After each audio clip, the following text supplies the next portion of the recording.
Bueno, estamos con Juan Fantoni, uno de los fundadores de Pomelo. Primero, Juan, gracias por sumarte. Muchas gracias por invitarme. Placer.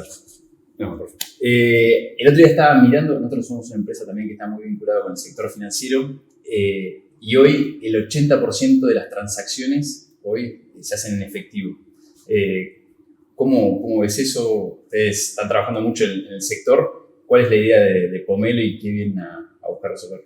Sí, mira que eso es gran parte de la tesis de Pomelo, o por qué creemos que es un mercado que tiene que crecer, es eso.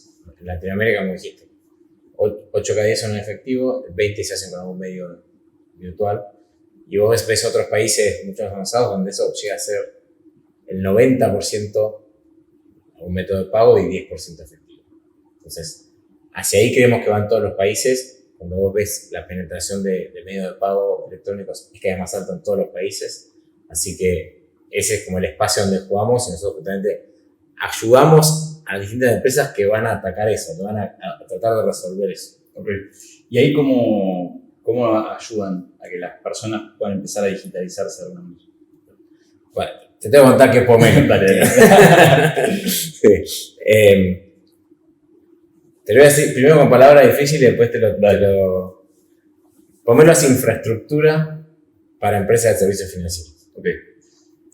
¿Qué quiere decir esto? Es que cualquier empresa que quiera dar a sus clientes una tarjeta o una cuenta virtual o un método para hacer transferencias, tiene que contratar a alguien que le dé la infraestructura, que es la tecnología para que eso suceda. Bien. Esto puede ser lo que la gente más conoce, es un banco que te da tarjetas, una fintech que te da lo mismo, o cada vez más hay cualquier tipo de empresa que no necesariamente son ni banco ni fintech que empiezan a dar algún servicio financiero. Bien. ¿Cuál una empresa, por ejemplo, que podría hacer eso? Y por ejemplo, Kavak, no sé si conoces, Kavak vende autos. Sí. Pero claro, ahora da créditos también. Entonces ya se convierte en una financiera. Y el otro día estaban hablando, y bueno, si yo te doy un auto y te di un préstamo para el auto, vos me lo pagaste, pero quizás también te puedo dar otro préstamo. Claro. O te puedo dar una tarjeta de crédito. Bien. Entonces ahí hay lo que es, eso llama, es una tendencia que se llama, en vez de finance o finanzas embebidas, que el concepto detrás de eso es que toda empresa puede ser una fintech. Perfecto. Y ahí cómo empieza, porque siempre hay empresas que empiezan a dar tarjetas, que empiezan a competir por ahí, son no del sector financiero, si querés. ¿Cómo empieza a redefinirse el mapa de las empresas que pueden ser fintech o que pueden dar préstamos? ¿Cómo ves eso para adelante? Sí, yo creo que tiene que ver con nichos y segmentos y la facilidad que tiene hacer eso. Si vos vas bastantes años para atrás, para dar servicios financieros tenías que hacer un banco. Un banco tenía que hacer sucursales. Era millones de dólares solo para empezar. Sí. Bueno, eso se fue al teléfono. Claro. Sí. Y ahí ya no cualquiera lo podía hacer, pero las barreras se bajaron mucho más.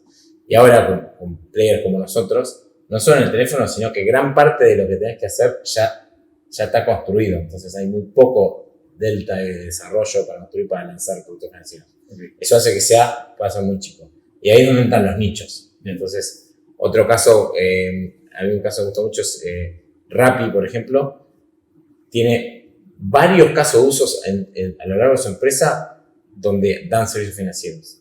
El típico es el del Rappi Tendero. Entonces, si usted es un Rappi Tendero y se quiere comprar una moto, ¿quién mejor que Rappi para decir si esa persona trabaja bien, cuántas horas trabaja, si la va a repagar? Ningún banco tiene esa info para darlo. Entonces Rappi ahí puede convertirse en el banco de esa persona. Bien, ok. Entonces es como que la empresa con la que puedes llegar inclusive a trabajar vos puede empezar a, de alguna manera, facilitarte o ayudarte en el crecimiento mismo en ese vínculo. En el caso que decís, pero si me pudieras decir otros casos de aplicación, ¿cuáles serían? De la sí. Primero, sí, por ejemplo, un caso de uso que nos gusta mucho, ya lo tengo bastante, es que decimos las cryptocurrencies. Bien. Viene cripto, entonces tenían varias wallets de cripto donde la gente podía comprar. Pero siempre una Una de las razones por la cual cripto no habrá adopción es que la gente compraba su Bitcoin y después no tenía más que guardarlos, no tenía mucho más para hacer.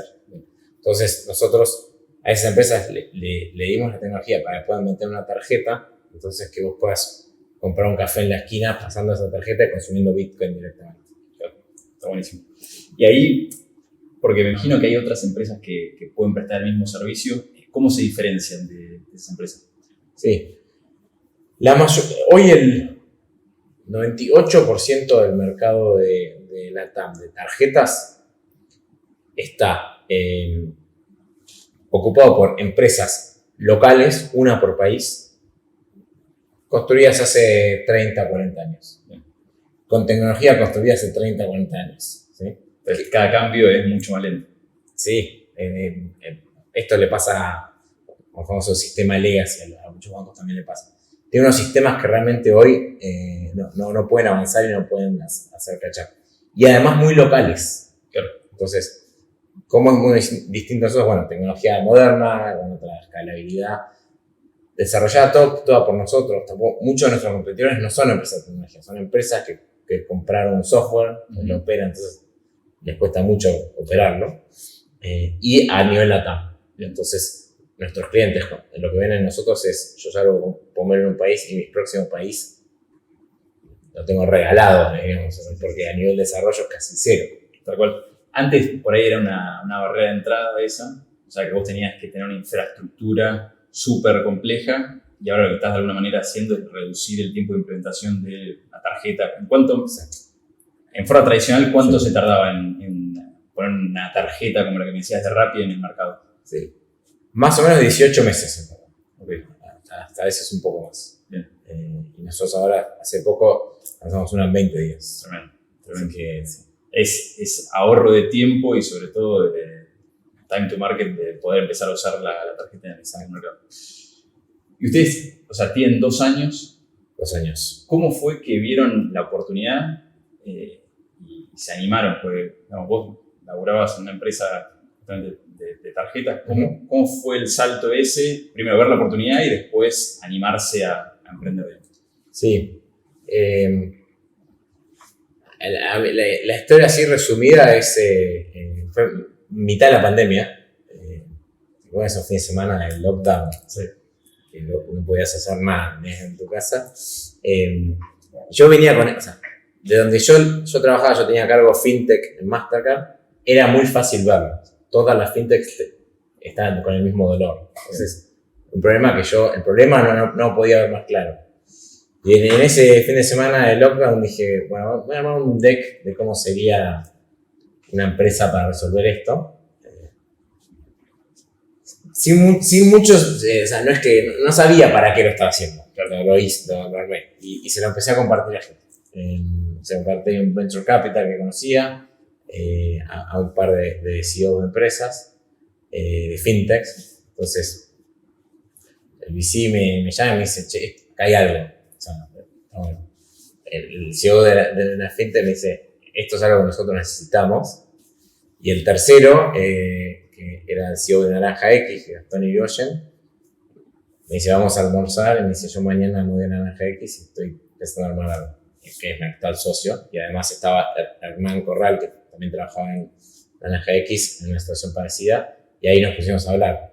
Yo lo había visto de Mastercard y Hernán había trabajado 20 años en Mercado Pago, había lanzado productos fintech en toda la TAM, entonces me había chocado todo el tiempo. Y Gastón venía a armar Naranja X, entonces lo había sufrido.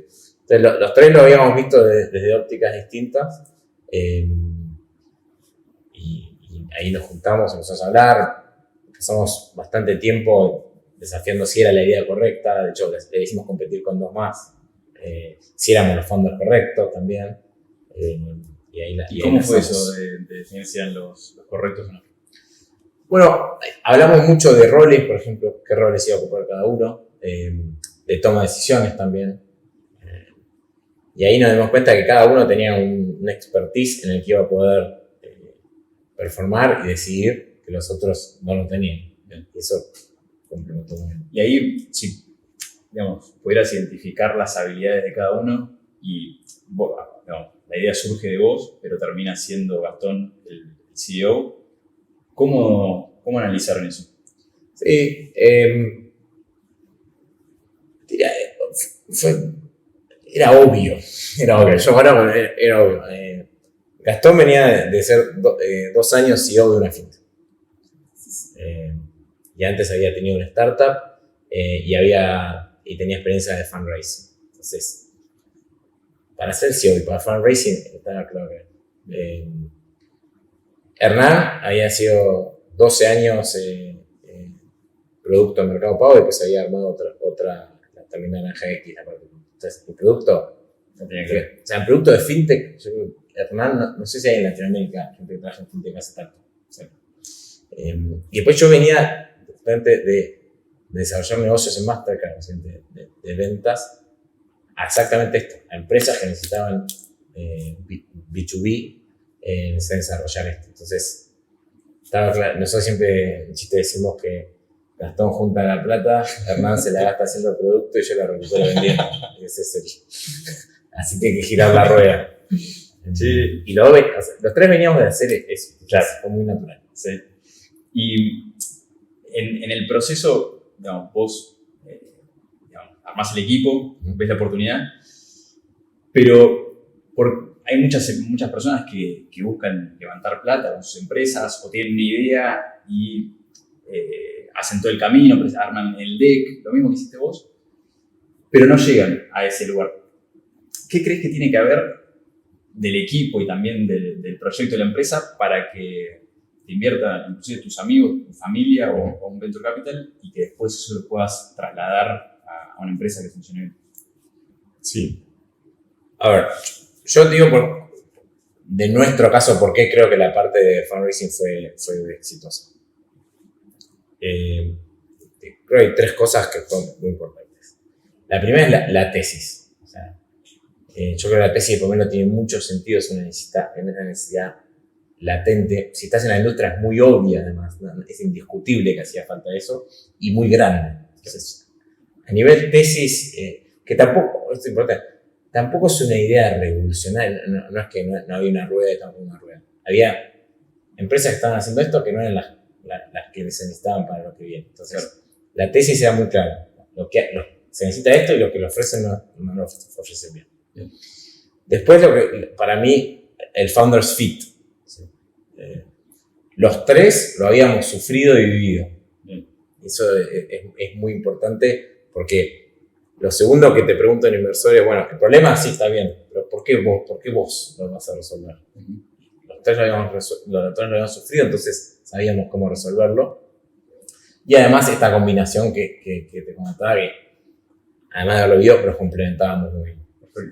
Y tercero, hay una variable que en nuestro caso un poco exógena, que es el contexto del mercado. Cuando nosotros salimos a buscar capital, el mercado estaba invirtiendo en fintech, en la TAM, había muchas cosas. Esas 3 hacen que la ronda quizá hasta fue más grande de lo que esperábamos, ¿no? Okay. Y una vez que ya levantaron la ronda, ustedes pasaron de una idea, un proyecto, a después de 2 años, un equipo enorme. ¿Cómo administras ese crecimiento tan rápido? Porque no es lo mismo pasar de 10 a 15 que de 10 a 100 y después a 200 personas. ¿Cómo fueron administrando ese crecimiento por parte? Sí. Originalmente, nosotros fuimos una empresa muy product driven. Entonces, teníamos muy claro qué queríamos construir y por ser infraestructura, nosotros es una parte de desarrollo muy grande antes de poder venderle algo a alguien. ¿Sí? Eso fue como casi 8 o 10 meses. ¿Sí? Entonces, lo primero que surgía era el roadmap de producto y de ahí se iba desprendiendo los equipos y lo que íbamos a necesitar. ¿Sí? Y de ahí se iba desarmando en las otras áreas que necesitábamos. Y yo creo que la mejor forma de gestionar ese crecimiento es lo que nosotros decíamos en la punta. Porque a este ritmo, ejercicio de cultura, es inviable. El primer año, 2 años, cuando vas de 0 a 300 personas como fuimos nosotros, es muy difícil de ir haciendo contenido. Entonces, creo que el 80% de la gente que trabaja en Pomelo ya trabajó con alguno de nosotros en algún lado. Entonces, mucha gente ya conocíamos, mucha gente referida con la cultura que queríamos desarrollar. Y después, con la gente adecuada, creo que no vimos tantos dolores de crecimiento, pero porque teníamos un equipo muy, muy interesante. Hoy que ya somos 300, hoy de hecho estamos haciendo un ejercicio de cultura. Hay un externo que nos entró en el, bueno, de esto que pasó en estos 2 años, la cultura que hoy tienen es esta, la cultura que queremos es esta, y hoy estamos viendo cómo cerrar esos gaps. Y esa diferencia entre la cultura actual y la que viene o la que están buscando, ¿qué diferencias tiene eso? O sea, ¿están preparándose para, no sé, poder meterse en más mercados, para poder dar servicio de determinada calidad? ¿Qué es lo que miran para hacer esa diferencia? Sí, no, yo creo que como hicimos como todo un trabajo de qué queríamos ser, ¿sí? Pero aún como 2 niveles más arriba de qué mercado, qué producto, qué queríamos ser como empresa para performar bien. Entonces, por ejemplo, una que a mí me parece muy buena es que queremos ser aprendices y equivocarnos. Esa es una de las cosas que estamos queriendo instaurar como un valor cultural. Y hoy en Pomelo contratamos mucho crack. Entonces, hay momentos donde todo el mundo sabe todo y es muy difícil ponerse en una posición vulnerable de aprendiz, porque hay gente que sabe mucho y viene de experiencias muy interesantes, entonces, pero eso atenta contra la innovación, porque si ya sabes todo, no aprendés y no creces. Entonces es un ejemplo de un gap que vimos de lo que tenemos hoy con lo que queremos hacer para crecer, para innovar. ¿Es un tema de ego eso, lo que ves? Sí, un poco de ego, un poco de esto de la experiencia. Nosotros traíamos gente que venía performando en las mejores empresas de la TAM como top 5% y la traías a comer. Y esa persona es una persona que está acostumbrada a tener razón, a ser el mejor que eso es muy bueno, especialmente para ir rápido, pero para ir adelante tenés que poder aprender cosas nuevas. Bueno. Y ahí, ¿cuánto crees que juega? Vos describiste ahí al principio que conocías perfectamente el dolor del mercado, entonces a partir de ahí pudiste ver una oportunidad. ¿Cómo te ayudó eso a después desarrollar toda la parte, si querés, comercial del producto, de operaciones hacia adentro, para que justamente la empresa funcione bien? Sí. Eso es muy importante en empresas de infraestructura porque nosotros no tenemos MVP ni A/B testing, nosotros desarrollamos algo que después va a ser el corazón de otra empresa. Y no hay, déjame probar esto con tu empresa y si se rompe, bueno, perdimos el dinero de tus usuarios. Entonces, cuando nosotros pensamos un producto y lo salimos a desarrollar, como fue la primera vez, nos tiramos 8 meses, millones de dólares, cientos de personas haciendo algo, que si erraste, lo tenés que hacer de vuelta, pero no hay prueba. Entonces, para poder construir eso hay que entender muy bien el problema antes. Y eso fue la clave para mí, de que los 3 founders y mucha de la gente que trajimos ya lo habían vivido, entonces dijimos, esto es lo que hay, y esto es todo lo que no tiene que ser lo que hablamos hoy, y eso es todo lo que tiene que ser. Y es una apuesta grande. Hay otros productos donde vos puedes ir lanzando, tirarse al consumidor que vuelva. Eso no existe en infraestructura. Claro. Y ahí, dentro de ese proceso, si bien de haber pasado súper rápido, ¿sentiste incertidumbre, miedo en algún momento? ¿Venían muy sólidos y nunca te pasó? ¿O por ahí en otra experiencia? ¿Y cómo lo manejaste eso? Sí. Yo,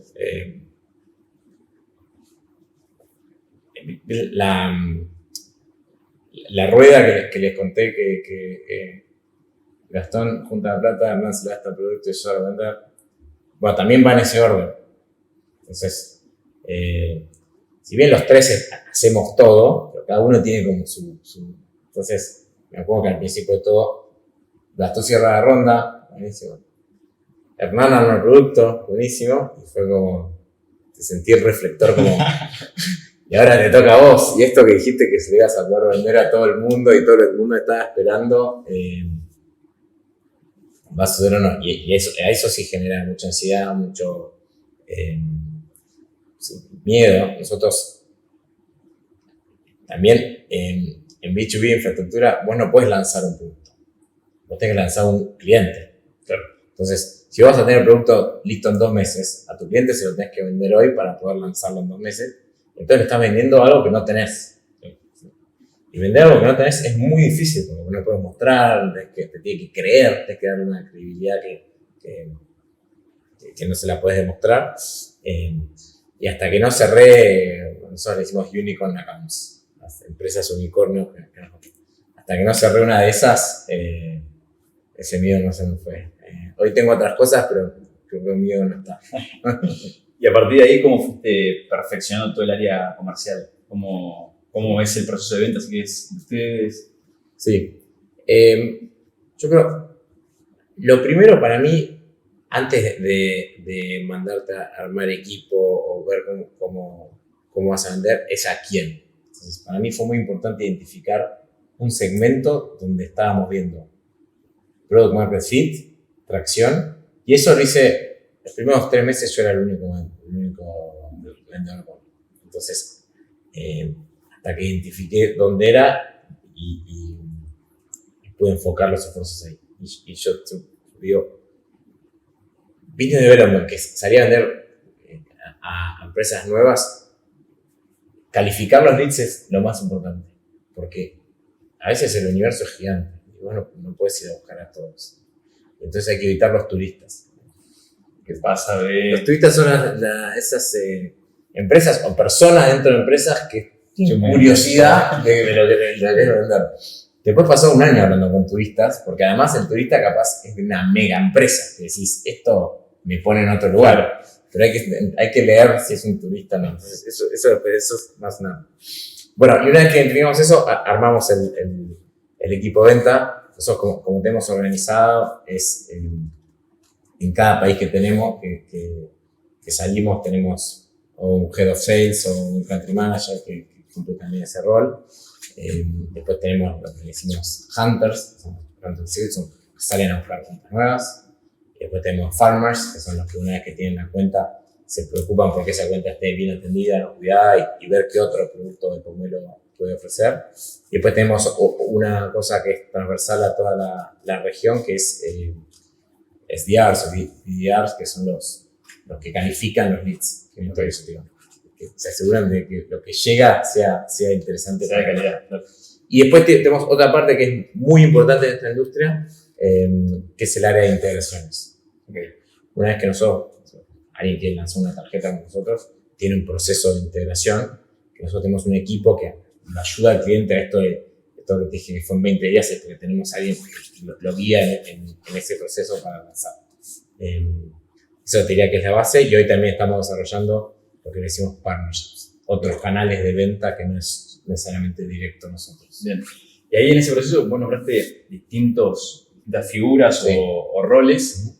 ¿Cómo haces para que la migración de uno a otro, pues el lead te llega, después lo agarra uno, después laburó, se lo pasa a la etapa siguiente? ¿Cómo haces que no pierda la calentura?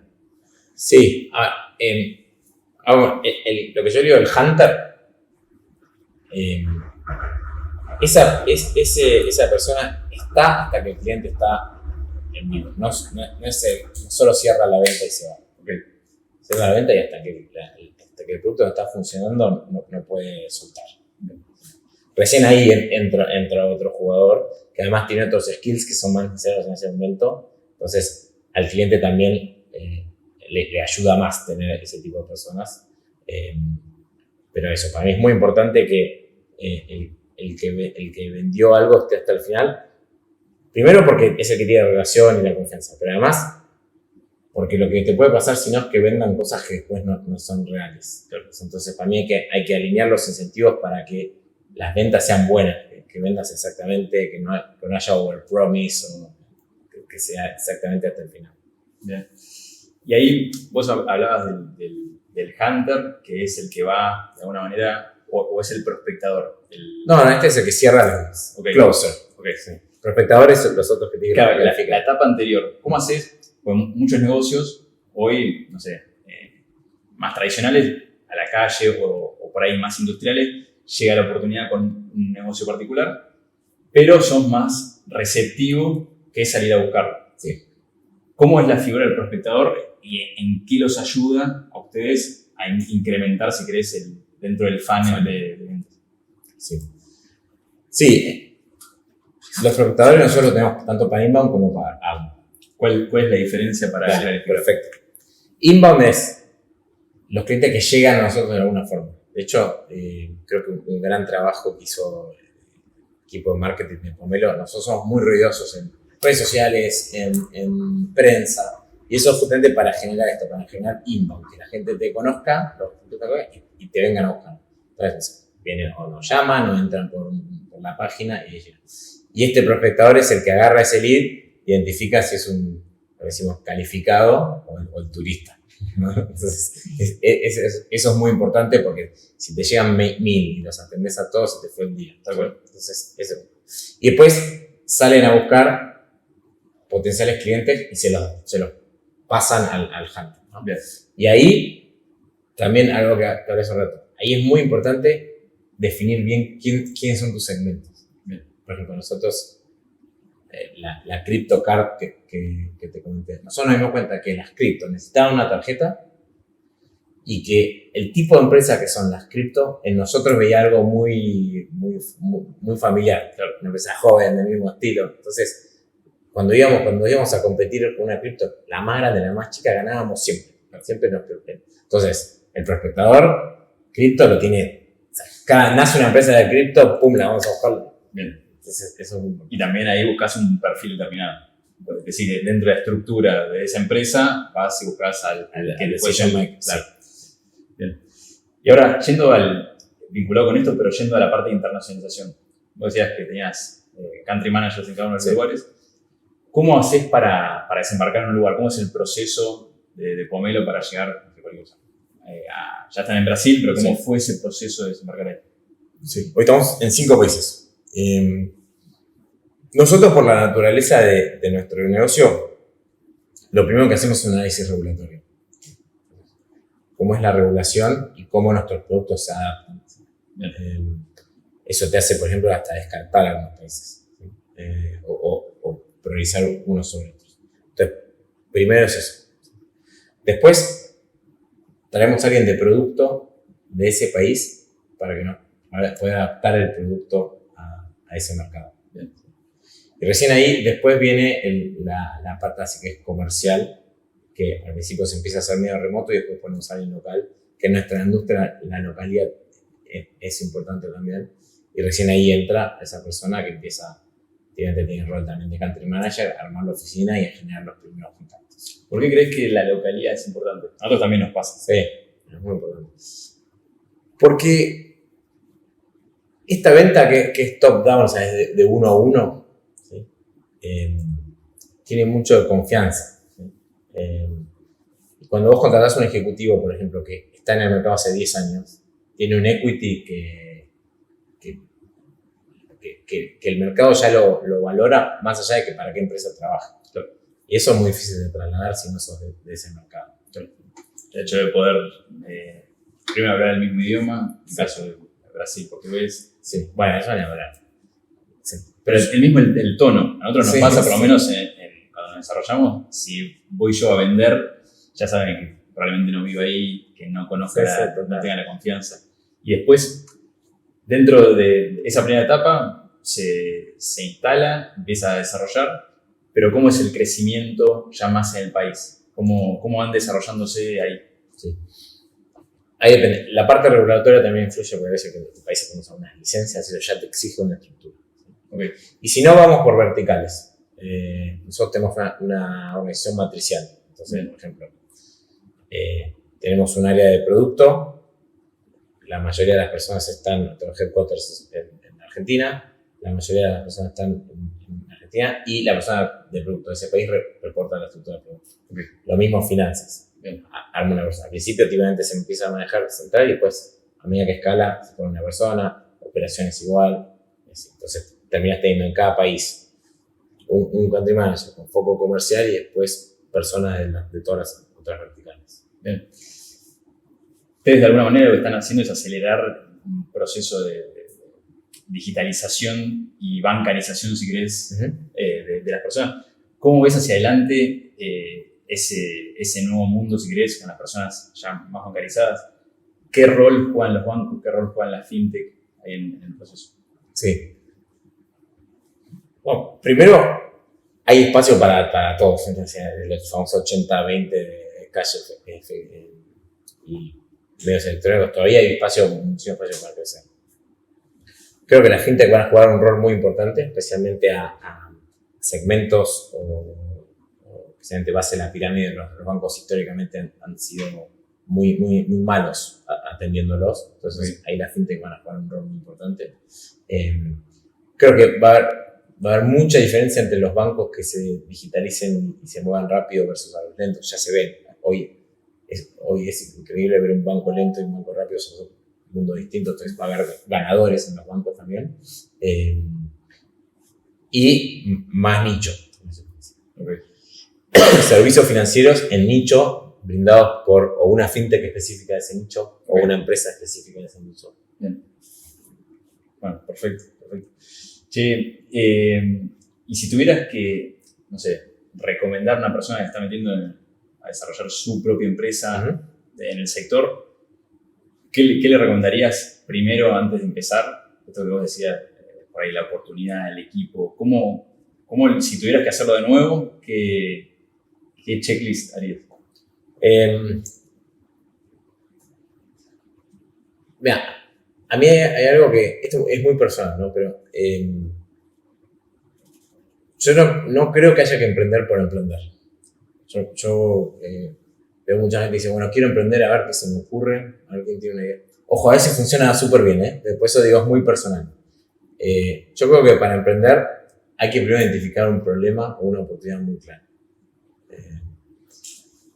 Ese es el primer paso.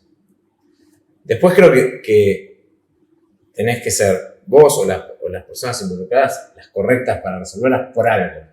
O porque sos muy apasionado, te gusta eso, o trabajaste en eso. Con esas dos cosas, para mí, tenés el 60%. Okay. Y eso te va a dar una tesis interesante y un grupo de personas que lo van a resolver. ¿Cómo identificas al grupo ese que sea el correcto? Sí. Tiene que ser tener fit con el problema y complementario. Hay otro error que yo veo muchas veces en otros lugares es una persona con una idea y que como que se contrata founders, ¿viste? Sí. Eso para mí no funciona. Los founders tienen que ser realmente complementarios. Si no, un company builder, eso para no camina. No lo veo. Ojalá los conozcas. Nosotros, por ejemplo, cuando un año todos nos conocíamos de trabajar, no es que éramos amigos nos conocimos laburando, entonces yo creo que eso también es claro. Nos respetábamos mucho profesionalmente y no tenía ninguna como sesgo afectivo, era porque lo sabíamos trabajar. Y en esto te dice mundo. El founder team y cómo funciona el founder team es muy importante. Y después, yo creo que las ideas hay que compartirlas y hablarlas mucho. Está trillado todo, las ideas no valen nada. Pero en mi caso, por ejemplo, fue siempre así. Yo tenía una idea y la tiré al mundo y me encontré con founders, me encontré con inversores. A mí eso me funcionó muy bien. Perfecto. Bueno, no sé si tenés algo más para complementar, una recomendación adicional. No, yo creo que hay algo para mí del contexto actual. Creo que está bueno hablar, que se habla mucho. El mundo cambió. ¿sí? Para los venture capital, para los startups, para fintech, para cualquier empresa de tecnología cambió. No es lo que era antes, donde todo era growth y levantar dinero y no importaba nada más. Hoy cambió, pero no necesariamente es malo. Obviamente la primera situación es malo, ojalá seguiría existiendo mucho funding, pero no necesariamente es malo. Esto quiere decir que va a haber mejores empresas, las empresas correctas van a seguir levantando capital, probablemente valuations más bajas, eso puede ser, pero va a seguir habiendo oportunidades. Entonces, en ese punto, ¿en qué cambio decís? O sea, ¿qué es lo que se busca? Sí, se busca, como la capacidad de levantar dinero no es tanta, se buscan empresas que vayan a ser sustentables más rápido. Entonces, antes vos podías tener una empresa sin modelo de negocio por 5 años quemando plata hasta encontrarlo. Eso hoy no va. Tiene que por lo menos haber un camino al profitability. ¿Sí? Y después la vara está más alta. Claro. Está más alta. Buscan mejores empresas, mejores founders. Pero si quieres, el mensaje que quiero transmitir es no es que no existe más en emprender ni que no va a haber más ronda, va a seguir habiendo, y para los buenos emprendedores todavía hay, especialmente en Latinoamérica, infinitos problemas por resolver. Pues el capital es menos que el año pasado, pero los problemas de la TAM están igual o peor, así que todavía hay mucho para resolver. Bueno, excelente. Gracias por haberte sumado. Gracias por invitarme. No, por favor.